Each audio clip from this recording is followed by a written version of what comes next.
Chapter 12. Your destiny. Love is the only true power, and your power is in proportion to your love.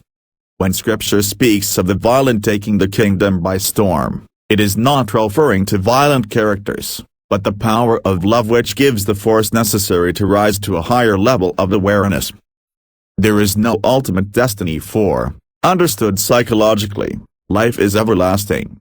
It is the appeasement of a hunger whose main force is desire. Man rises on the springs of his desire, with every level of the vertical line of the cross within him so organized that it will lift him, through desire, to higher and higher levels of himself. I, like all true teachers, teach the art of overcoming the violence that characterizes mankind's present level of being. In many ways, we have advanced beyond our forefathers, but we have remained just as violent as they. It is my wish for you that you break your violent, negative nature.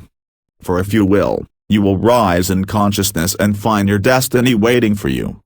Every moment in time you are offered the chance to prove your ability to overcome violence. How? By assuming that consciousness is the only reality and that nothing has reality save the consciousness you have of it. In that assumption, you will find the sole cause of the phenomena of life.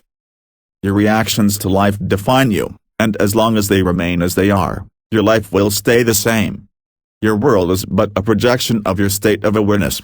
Consciousness is the only substance and the only cause of the phenomena of life. Therefore, it is impossible for change to occur until there is a change in consciousness. All that you consent to, be it good, bad or indifferent, is projected into your world through your eye of awareness. If security is your aim, you must establish an awareness of security so strong that you can feel it and say within yourself, I am secure. You are free to consent to violence and grievances or security and peace of mind. Whatever you consent to by becoming aware of will be yours. Your aim is always just above the state where you now stand. Throughout the day, ask yourself if you are conscious of your aim, and you will discover how near or how far you are from it. If you are not conscious of being secure at the moment, claim that you are. Persist, and maybe tomorrow as you observe your day, you will find the awareness growing stronger and stronger. Learn to stand alone by claiming, I am what I am because I am conscious of being it. Stop looking at others and start observing your reactions to their behavior. Turn within and change your violent nature to one of love. Do that and you will ascend the ladder of life and reach your destiny. It is impossible to embody any level of thought through the efforts of another. The rock upon which you must stand is consciousness. All other ground is sinking sand. It is the height of folly to expect the incarnation of a new concept to come out of the evolutionary process. The thing you are seeking must be incarnated before it can be made visible. There is a wide difference between knowing something mentally and knowing it spiritually. I can teach you the law of identical harvest. You can read how to apply the law through my books and mentally know the steps necessary to have wealth, but you will never know wealth, spiritually, until you consciously say within yourself, I am wealthy.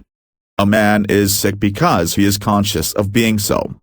Let the sick man say, I am well, the hungry man say, I am full, and the troubled man say, I am at peace, and their right consciousness will produce that which they are conscious of being. If you want to know what love is, you must become loving, for you cannot know a thing until you are it. I am teaching the art of being, the art of spiritually knowing a state. In the book of Joel, we are told, let the weak man say, I am strong. This applies, not only to the physical body but to every facet of your being. Seek to know your desire spiritually, for only when the spirit feels the naturalness of the desire will it project itself in your outer world. Always remember, you will never experience what you refuse to affirm as true of yourself. Awake. Become ever more aware of what is taking place within you. Lift up your cross and, without turning to the left or the right to ask another, turn within and consciously claim your aim, then watch it harden into fact. If you do not apply my words, you remain right where you are, for you must be a doer in order to be blessed with your deeds. Desire is hidden identity, As you already are what you want to be, never would you have sought me had you not already found me. The level of being you seek can be found by changing your reactions to life to conform to the level you wish to express. It is not necessary to use pressure, pull strings or ask anyone to aid you. All you need do is change your attitude. After clearly defining your aim, sincerely observe your inner conversations and your reactions with regard to it. When your thoughts and reactions are disciplined, your I will lift you to your higher level and fulfill your aim. Your fellow man is not to be condemned, but awakened. This is done by awakening yourself. As you rise in consciousness, you take all men with you. Think of your wonderful human imagination as the vertical line of the cross, limitless, with time as the cross-section.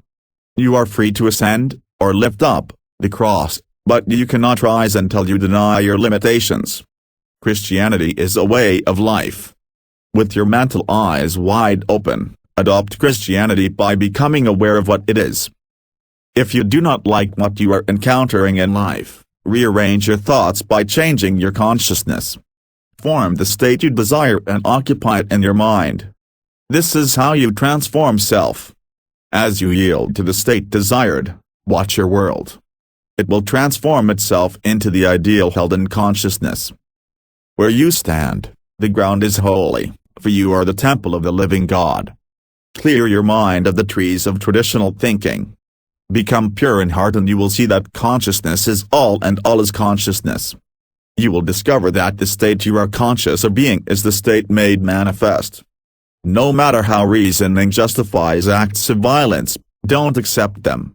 If you do, you contribute to the state, and it is a state you do not want to experience. The story is told of Jesus entering the temple and ridding it of the moneylenders, saying, "My house shall be called a house of prayer, but you have made it a den of thieves." This is not a material temple. You are the temple of the living God, and the Bible is your biography. Thieves have taken over your house of prayer by placing false values there. Rid your mind of all beliefs of outside causes and reinstate the only true value of consciousness, the only true power of love.